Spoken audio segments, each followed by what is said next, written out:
चलिए देख लेते हैं क्वेश्चन क्या कहता है। क्वेश्चन क्या कह रहा है? क्वेश्चन कह रहा है कि the number of the positive integer which have number 2 digit have the same value with sum of their digit being 45। ठीक है ना, इसने यहां पर ये बोला है कि the same value with the sum of their digit being the 45। देखो आप मुझे एक बात बताओ, अगर मैं किसी अलग अलग नंबर को, जैसे मैंने 1 से स्टार्ट किया, ठीक है ना, अब जैसे मैंने 1 से स्टार्ट किया, अगर मैं उन सबको अलग अलग नंबर से ऐड करता हूं, जैसे मैंने 1 को ऐड किया, 2 3 4 5 6, मैंने ऐसे 9 तक ऐड किया, तो जब मैं 1 से लेके अलग अलग नंबर को ऐड करूंगा 1 से लेके 9 तक, तो आपको कितना मिलेगा? 45 मिलेगा। ये आपको पता है। तो मैं यहाँ पर केसेस लेकर चलता हूँ। ठीक है, क्या लेकर चलता हूँ? केसेस लेकर चलता हूँ। देखो अगर मैं इसके अंदर कंसेप्ट की बात करूँ ना, तो इसके अंदर जो मेरा कंसेप्ट यूज होने वाला है ना, कंसेप्ट यूज होगा फंडामेंटल प्रिंसिपल ऑफ काउंटिंग। ठीक है ना, फंडामेंटल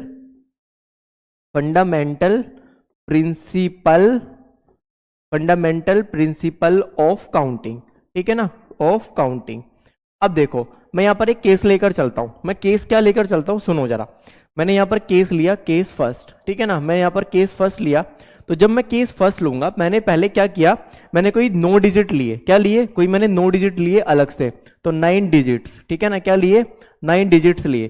तो जैसे मैं यहां पर 9 डिजिट्स लूंगा, अब देखो जरा, मैंने क्या किया, 1 + 2 + 3 + 4। अब देखो ये अलग अलग नंबर है ना, प्लस डेस यहाँ पे कितने तक? 9 तक। अब आपको पता है जब मैं अलग अलग नंबर लूंगा 1 से लेकर 9 तक, तो इनका जो सम आएगा वो कितना आएगा? 45 आएगा। ठीक है ना, ये आएगा मेरा 45 जब मैंने अलग अलग नंबर लिए। ठीक है ना, अब देखो अगर मैं अलग अलग नंबर लेता हूं, तो इसके लिए जो मेरे केसेस बनेंगे, वो केसेस किस तरीके से बनेंगे? कुछ इस तरीके से बनेगा भाई। देखो जरा, देखो कुछ इस तरीके से बनेगा, नहीं बनेगा? ठीक है ना, मैं यहाँ पे 1 2 3 4 5 6 7 8, ठीक है ना, और यहाँ पे मैं 10 ले लेता हूँ। ठीक है ना, अब देखो अगर मैंने कोई नंबर 9 से स्टार्ट किया, मैंने यहाँ पर क्या लिख दिया? 9 8। ठीक है ना, यहाँ पे कितना लिख दूंगा? 7। तो मेरे नंबर ऐसे ही चलते रहेंगे ना, तो मेरे नंबर लास्ट तक चलते रहेंगे, तो यहाँ पे कितना आ जाएगा? 1 आ जाएगा। तो मतलब यहाँ पे मैं इसके अंदर कितने नंबर फिल कर सकता हूँ? 9 नंबर ही तो फिल कर सकता हूँ ना, क्योंकि मैंने 0 तो लिया नहीं है अभी।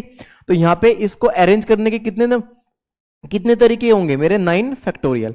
कितने हो जाएंगे बेटा? 9 फैक्टोरियल। अब देखो, अब मैं केस सेकंड लेकर चलता हूं। अगर मैं केस सेकंड लेकर चला, देखो सुनो जरा, अगर मैं यहां पर केस सेकंड लेकर चला, केस सेकंड, तो केस सेकंड में क्या कर सकता हूं? मैं 0 से स्टार्ट करता हूं। मैं क्या करता हूं? 0 से स्टार्ट करता हूं। ठीक है ना, स्टार्ट फ्रॉम जीरो। अब देखो जैसे ही मैं 0 से स्टार्ट करूंगा, अब सुनना जरा, जैसे ही मैंने 0 से स्टार्ट किया, तो देखो जरा 0 से मैं स्टार्ट करता हूं। यहां पर अगर मैं 0 से स्टार्ट करूंगा, तो देखो बेटा क्या बनेगा? 1 2 3 4 5 6 7 8 9 और एक 10। अब सुनो जरा, देखो मैंने यहां पर 0 से स्टार्ट किया। देखो अगर मैं 0 से स्टार्ट करता हूं और मैं 9 तक नंबर को लेके जाता हूं, तो 0 से 9 तक को अगर मैं सभी नंबर को ऐड करूंगा, तो तभी मेरा कितना मिलेगा? 45 ही तो मिलेगा ना यार। अब देखो आप यहां पर भी तो देख सकते हो ना, अगर मैं 0 + 1 + 2 + डेडेस + 9 तक करूँ, तो इनका सम मेरे को 45 ही तो मिलेगा ना। तो तब भी कोई कंडीशन चेंज नहीं हुई। बट इसने नंबर क्या बोला? इसने पॉजिटिव रीजन, इसने कुछ इस तरीके से मेरे को नंबर बोला है। ठीक है ना, कि नो 2 डिजिट्स हैविंग दिस। ठीक है ना, इसने ये बोला है यहां पर। अब सुनो, इसने मेरे को ये बोल दिया। अब 0 से मैंने स्टार्ट किया, तो यहाँ पे इसको अरेंज करने के तरीके कितने हो जाएंगे मेरे? 10 फैक्टोरियल होंगे, नहीं होंगे? तो मेरे को यहाँ पे 10 फैक्टोरियल मिल गया। ठीक है ना, पहले मैंने 9 से स्टार्ट किया, तो उसको नंबर को अरेंज करने के तरीके कितने थे? 9 फैक्टोरियल थे। और जब मैंने सही केस सेकंड के लिए, जब मैंने 0 से स्टार्ट किया, मैंने 0 को फिक्स कर दिया, तो इसको पूरे को तरीके कितने थे? इसको अरेंज करने के, नंबर को अरेंज करने के कितने तरीके थे? भी मेरे 10 फैक्टोरियल थे। ठीक है ना, इतनी बात आपको समझ में आई? अब देखो, अब मैं यहां पर क्या कर देता हूं ना, अब यहां पर मेरा 10 आ गया।